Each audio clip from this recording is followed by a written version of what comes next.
You can't be serious, Dad, I said, my voice trembling as I stood in front of his massive mahogany desk. My father leaned back in his leather chair, exuding his usual calm authority, and exhaled slowly, as if he had all the time in the world. This isn't up for discussion, Catherine, he said, placing his cigar in the ashtray with an air of finality. My fists clenched, but I refused to let him intimidate me. So that's it, I said, my voice sharp with anger. You'd rather hand everything over to Grant, someone who doesn't even care, than let me prove myself. Just because I'm a woman? He didn't even blink. This firm is for your brother to manage, he said with unwavering certainty. You've done well in school, and I'm proud of you. But this isn't your place. You'll make a fine wife someday, Catherine, but running a law firm is not your role. The words hit me like a slap, but I forced myself to stand tall. My name is Catherine Mercer, I wanted to shout.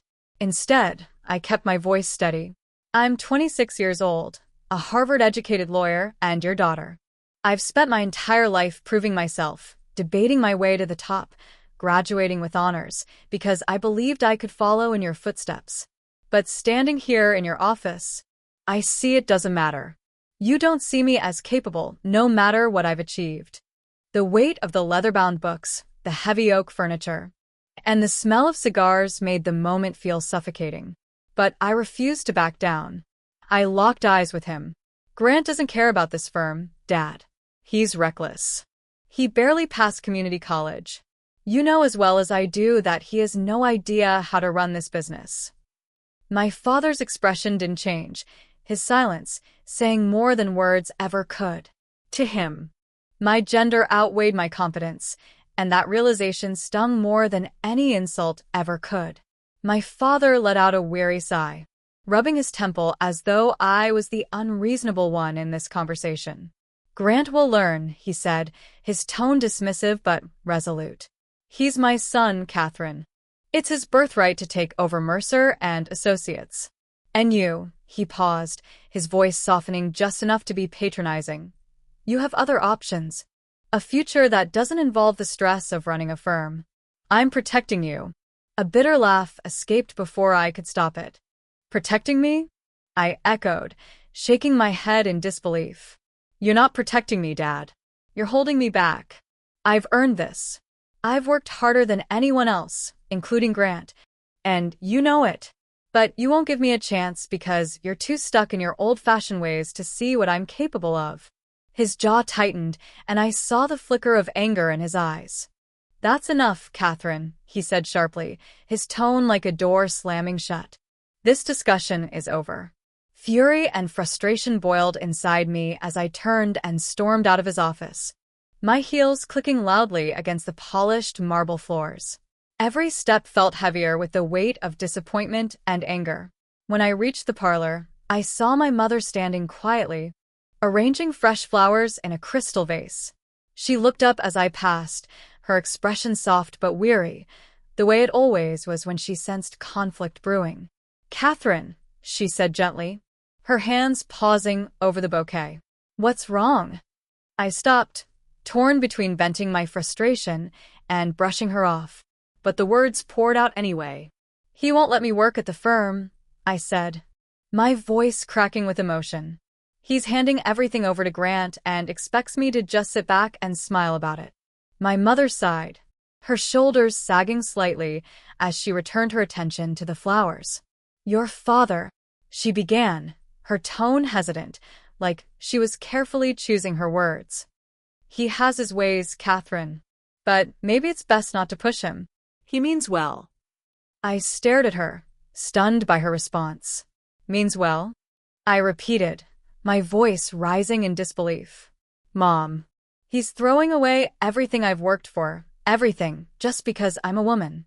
How can you stand there and defend that? She looked at me, her gaze filled with quiet sorrow, but she said nothing. And in that silence, I realized I was alone in this fight. If I wanted to prove myself, I'd have to do it without their support. My mother lowered her gaze, her voice trembling as she said, I just don't want to see you hurt, Catherine. Sometimes it's easier to let things be. Her words lingered in the air, heavy with resignation. In that moment, I understood that I was truly on my own. That night, as I lay awake staring at the ceiling, my father's words echoed relentlessly in my mind. All the sacrifices I'd made, the late nights studying case law, the pressure of excelling at Harvard, the constant effort to prove myself worthy of the Mercer name, felt meaningless. For what? To be told I didn't belong? That my worth was measured by my ability to marry into another influential family? The thought churned in my stomach, leaving me feeling hollow and betrayed. By morning, I had made my decision. Halfway through packing my suitcase, I heard the door to my bedroom creak open. My mother stood there, her face pale and full of confusion. "Catherine," she said, her voice laced with worry, "what are you doing?" Before I could answer, my father appeared behind her. His brows furrowed in irritation. "What's all this?" he demanded, stepping into the room. "Where do you think you're going?" Grant showed up last, casually leaning against the doorframe in his robe, a smug grin on his face. "Packing for a vacation, sis?" he asked, his tone dripping with condescension. I snapped the suitcase shut and straightened, my resolve unshaken as I faced them. "I'm leaving," I said firmly. "Since I'm not welcome at the firm, and I apparently don't have a place in this family's plans, I'm going to find a place where I do." My father's face darkened. My mother clutched her pearls, her lips trembling as though she might cry. "Catherine," she said softly, stepping closer, "don't do this. Let's talk about it." But I shook my head. "There's nothing to talk about. You've all made your priorities clear. I refuse to stay where I'm not valued." My father's jaw tightened, and he stepped forward, his presence looming. "Don't be ridiculous, Catherine," he said, his voice cold and dismissive. "This is your home. Where else would you go? And for what? To make some sort of point?" His words only solidified my determination. "This isn't my home," I said, locking eyes with him. "A home is where you're respected and supported. You've made it clear that I'll never have that here. So I'll create it for myself." Grant chuckled from the doorway, but I ignored him. "Goodbye, Dad," I said, my voice steady. "You'll see soon enough what I'm capable of." And with that, I grabbed my suitcase, walked past them, and stepped out of the house for the last time. I met my father's gaze without flinching. "Yes, Dad," I said, my voice steady, but filled with determination. "I'm leaving to make a point that I'm worth far more than being pushed aside for someone who hasn't earned a damn thing. You made it clear last night that I have no place in your firm. So I'll find a place that values what I bring to the table." Grant let out a low chuckle, shaking his head as he crossed his arms. "You're really making a big deal out of nothing, Cat," he said with a smug grin. "Throwing a tantrum just because Dad isn't handing you the keys to the kingdom." His condescending tone was the final straw. "This isn't a tantrum, Grant," I shot back. "This is me taking control of my life, something you've never had to do because everything's been handed to you on a silver platter." "Enough," my father interjected, raising a hand to silence us. His voice was stern and commanding, but it no longer had the power to sway me. "Catherine, you're not leaving. You belong here, with your family." I shook my head, gripping the handle of my suitcase. "No, Dad," I replied, my voice unwavering. "You belong somewhere I'm valued." And clearly, that's not here. I turned on my heel and started walking, the suitcase, wheels clicking against the floor as I descended the grand staircase. Behind me, I heard my mother's voice, soft and trembling. "Catherine, please don't go," she pleaded, following me. "We can figure this out as a family." I stopped at the base of the stairs and turned to face her. There she stood, the woman who had spent her entire life silencing her own voice for the sake of keeping peace. "Mom," I said gently, my frustration giving way to a deep sadness. "I love you, but I can't keep pretending things will change if I stay. They won't."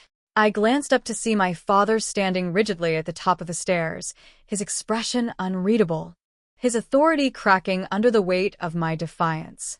Grant leaned lazily against the banister, his smirk unchanged, as though my departure was nothing more than a passing inconvenience. At the door, I paused and looked back one last time. When you're ready to treat me like more than just a daughter who needs to marry well, I said firmly, you'll know where to find me. Then I opened the door and stepped outside. The crisp morning air greeted me, filling my lungs with a sense of freedom I'd never felt before. As the door clicked shut behind me, I realized something profound. For the first time, I was truly free. I didn't look back. Within days, I secured an interview at one of the most prestigious law firms in Dallas. Unlike my father's firm, they didn't care about my last name. They didn't care that I was Henry Mercer's daughter. What mattered to them were my credentials, my skills, and my drive. When I walked into that office, I wasn't an appendage of the Mercer legacy. I was Catherine Mercer, Harvard graduate, determined lawyer, and someone ready to prove her worth. By the end of the week, they offered me a position. For the first time in my life, I felt like I belonged, not because of who I was, but because of what I could do. Richard slid a thick folder across the desk toward me. The label on it read, Mercer and Associates versus Trinity Development. I froze. My heart skipped a beat as my eyes locked onto the name of my family's firm. It's a breach of contract case, Richard explained, his voice calm but laced with significance. Trinity Development is suing Mercer and Associates for fraudulent practices related to a commercial real estate deal. They claim your father's firm intentionally sabotaged their project to gain leverage in the market. The room felt suddenly smaller as I struggled to process what he was saying. You're the best person for this, Catherine, Richard continued, his gaze unwavering. You know the players, you understand the firm's inner workings, and you've proven yourself time and time again. I wouldn't assign this to you if I didn't think you could handle it. I stared at the folder, my mind racing. Taking this case would mean going up against my father and everything I had walked away from. It wasn't just a professional challenge, it was deeply personal. Are you okay? Richard asked, noticing my hesitation. I took a deep breath, my fingers brushing the edge of the folder. I'm fine, I said, though my voice betrayed my nerves. It's just unexpected. I know it's a lot, Richard said, his tone softer now. But this is the kind of case that could define your career. It's big, and it's going to get messy. But if anyone can handle it, it's you. I nodded slowly, my resolve beginning to harden. He was right, this was a defining moment. For years, I had fought to prove that I was more than just Henry Mercer's daughter. Taking on this case was my chance to show the world and my family what I was capable of. I'll take it, I said firmly, lifting the folder from the desk. Richard smiled, a glimmer of pride in his eyes. I knew you would. Let me know if you need anything. I've got your back. As I left his office, the weight of the folder in my hands felt heavier than it should have. Back at my desk, I opened it and began poring over the details. The allegations were serious, and the evidence Trinity Development had gathered was damning. Emails, financial records, and witness testimonies painted a picture of unethical practices that could ruin Mercer and Associates if proven true. For a moment, I hesitated, wondering if I was prepared to face what lay ahead. But then I remembered the countless times my father had dismissed me, the way he had handed everything to Grant without a second thought. This was my chance to step into the spotlight, not as Henry Mercer's daughter, but as the lawyer I had fought so hard to become.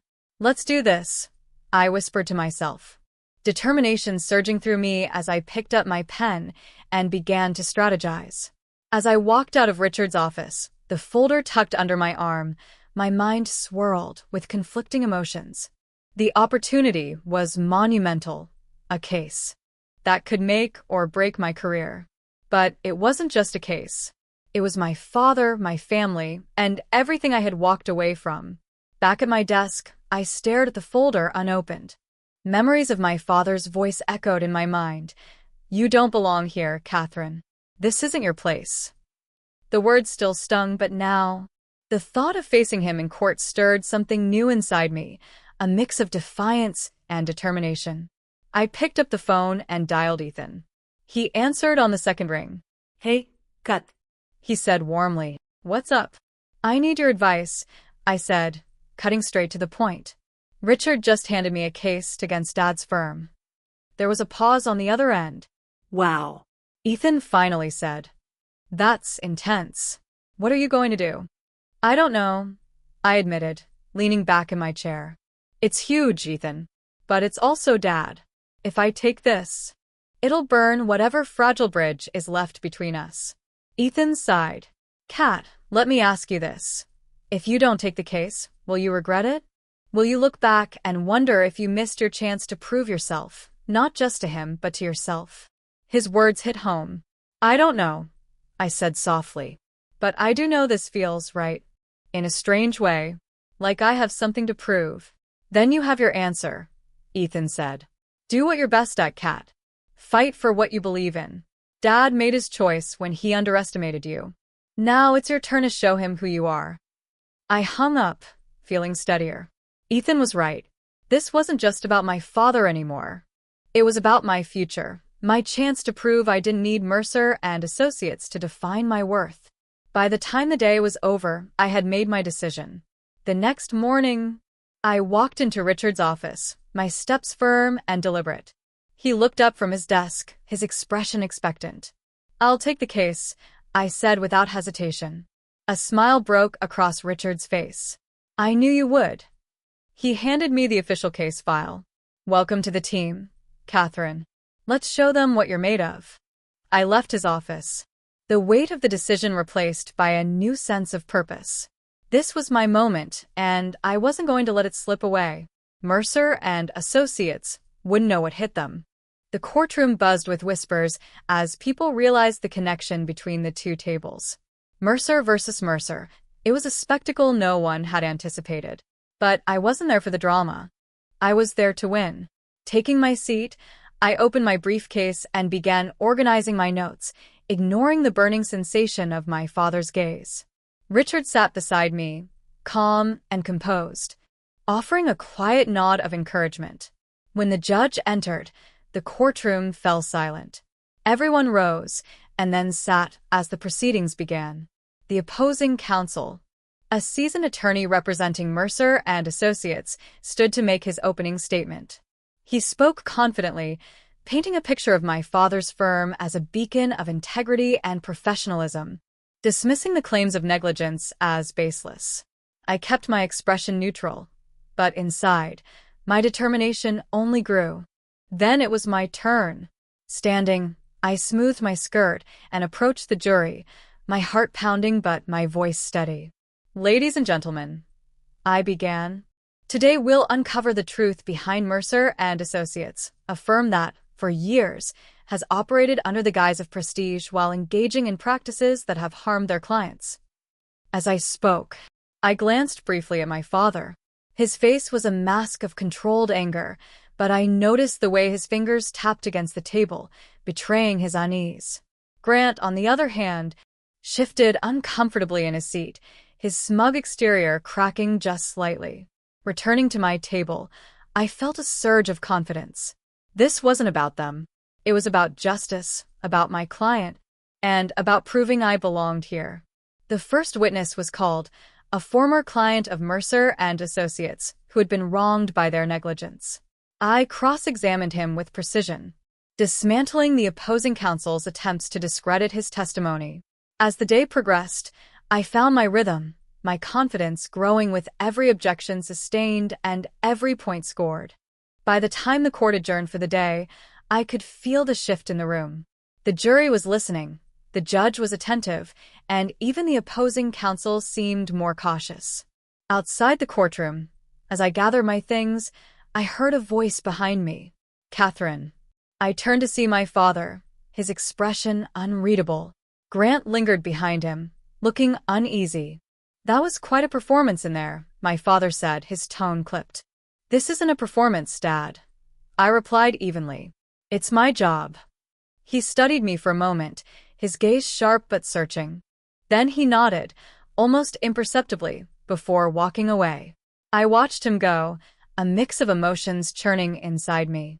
This was only the beginning, but for the first time, I felt like I was finally being seen, not as Henry Mercer's daughter, but as Catherine Mercer, the lawyer who wasn't afraid to take him on. The fight was far from over, but I was ready. When the judge officially declared the case resolved, I felt an overwhelming sense of accomplishment.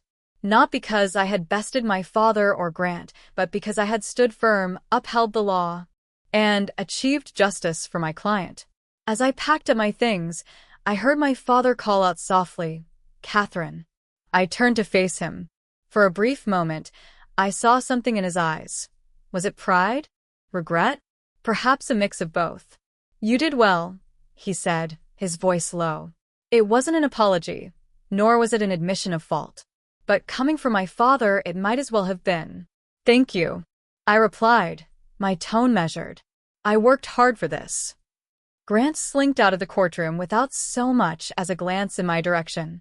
My father lingered for a moment longer, as if he wanted to say something else, but instead, he simply nodded and walked away. I didn't need his words. His expression said it all. 1714, outside the courthouse, I stood on the steps, breathing in the crisp air. Reporters had gathered, hungry for a story about the high-profile case.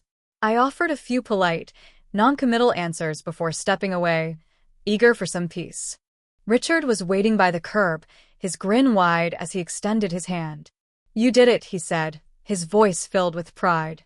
I shook his hand, a small smile playing on my lips. "We did it," I corrected him. But as I walked back to my car, a deeper satisfaction settled over me. This victory wasn't just about the case. It was about reclaiming my voice, my power, and my identity. Over the next few weeks, life began to shift in meaningful ways.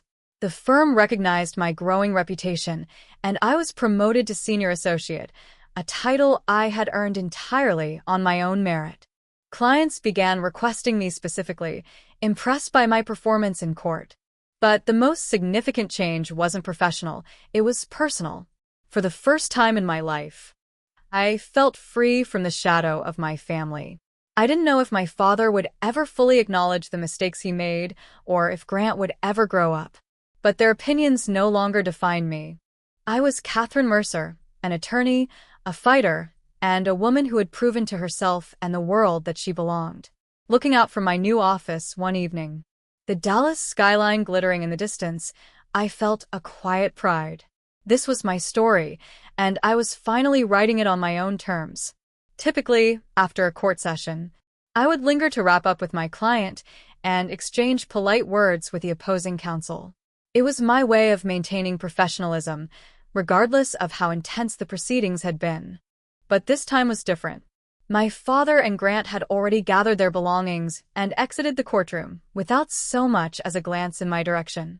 No handshake. No acknowledgement, not even a begrudging nod. It hurt more than I wanted to admit. Deep down, I'd held on to a small hope that they might recognize my efforts, that they'd see what I had accomplished and give me a flicker of respect. But their silence spoke volumes. They walked away, leaving an unresolved tension that weighed heavily on my chest. I closed my eyes for a brief moment, steadying myself, and shifted my focus back to my client. The victory was mine, and that was all that mattered. Later that evening, when I returned to the firm, I was greeted with a round of applause. My colleagues, beaming with pride, had gathered to celebrate the win. Richard approached first, clapping me on the shoulder with an enthusiastic grin. "Outstanding work, Catherine," he said, raising a glass of champagne. "You handled that case brilliantly. The settlement was a huge win, and your client couldn't have asked for a better advocate." The break room had been transformed into a modest celebration, with drinks and hors d'oeuvres laid out. My client even stopped by, extending their hand in gratitude. "You were phenomenal, Catherine," they said. I couldn't have asked for better representation.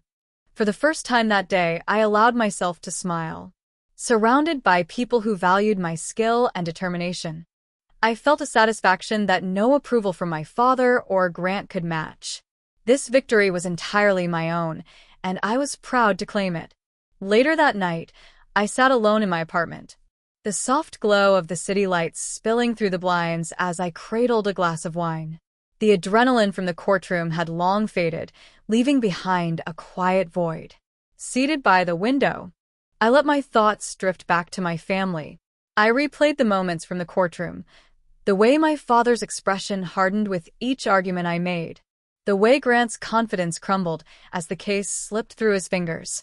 I had prepared myself for anger, accusations, even an explosive confrontation.